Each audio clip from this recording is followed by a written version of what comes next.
नष्ट होता है।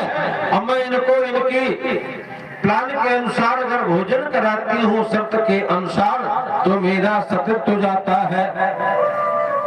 मैया ने कहा रुको रुको रुको जरा, मैं अंदर जा रही हूँ फिर आ रही हूँ। अब इन तीनों महात्माओं ने सोचा कि काम बन गया। ये गई, महाराज पति चरणों का जल कमंडल में रखा हुआ था, उस जल को हाथ में लिया और स्मरण किया, हे नारायण अगर मैंने श्रद्धा भक्ति पूर्वक दृढ़ता पूर्वक मैंने पतिव्रत धर्म का पालन किया है तो ये जो तीनों संत हैं महाराज ये छोटे छोटे बालक बन जाएं। ऐसा बोल करके जल डाला जैसे तीनों के ऊपर, ये महाराज 60-60 साल के बुढ़े और 3-3 माह के बालक बन गए। अब बालक बने तो बालक रोने भी लगे।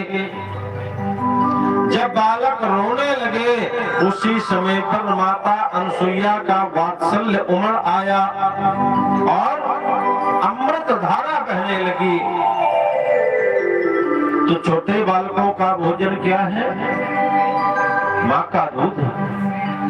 तीनों बालकों को उठाया, माँ ने स्तनपान कराया है। तीनों बालकों को आज गोद में लिए मैया खिला रही हैं और उसी समय पर अत्रि ऋषि का आगमन हुआ। अत्रि ऋषि ने आज सारी बात जैसे ही सुनी तो आज कहते हैं अरे धन्य है देवी सती, तुमने जो आज इतनी कठिन परिस्थिति में भी और अपने पतिव्रत धर्म को बचाया है। अब धीरे धीरे ये बालक महाराज बड़े हुए तो परेशान करने लगे मैया को। तो अब मैया आश्रम का काम करे कि इन बालकों को देखे। क्यों? बालक जब थोड़ा सा बड़ा हो जाता है ना, घुटनों आदि से चलने लगता है तो माँ को थोड़ा परेशानी होती है। क्यों? माँ जिधर जाती है उसी ओर बच्चा भी जाता है। तो एक दिन महाराज अत्रि ऋषि वहीं पर आश्रम में थे तो सुंदर आज माँ ने पालना डाल दिया है, तीनों बालकों को लिटा दिया और वो रेशम की डोरी चंदन का पालना वो महाराज ऋषिवर हमारे पकड़ करके बैठ गए कि माता अनुसुईया जी ने डाल दियो पालना, झूल रहे तीनों देहो बन कर लालना।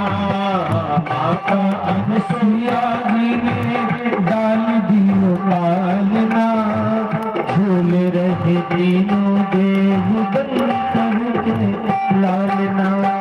माता अनुसुईया जी ने डाल दियो पालना, झूल रहे तीनों देहो बन कर लालना।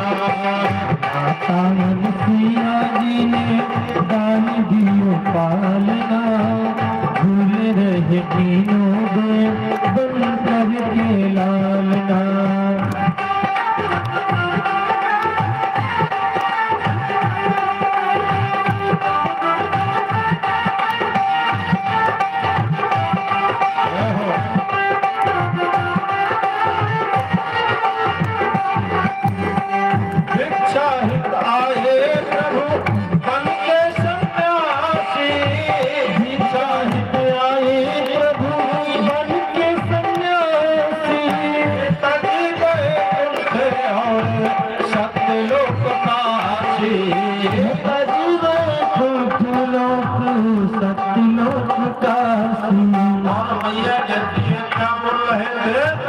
भिक्षा निर्वस्त्र होके झोली माही डालना, भिक्षा निर्वस्त्र होके झोली माही डालना। झूल रहे तीनों देहो बन कर के लालना, झूल रहे तीनों देव बन कर के लालना।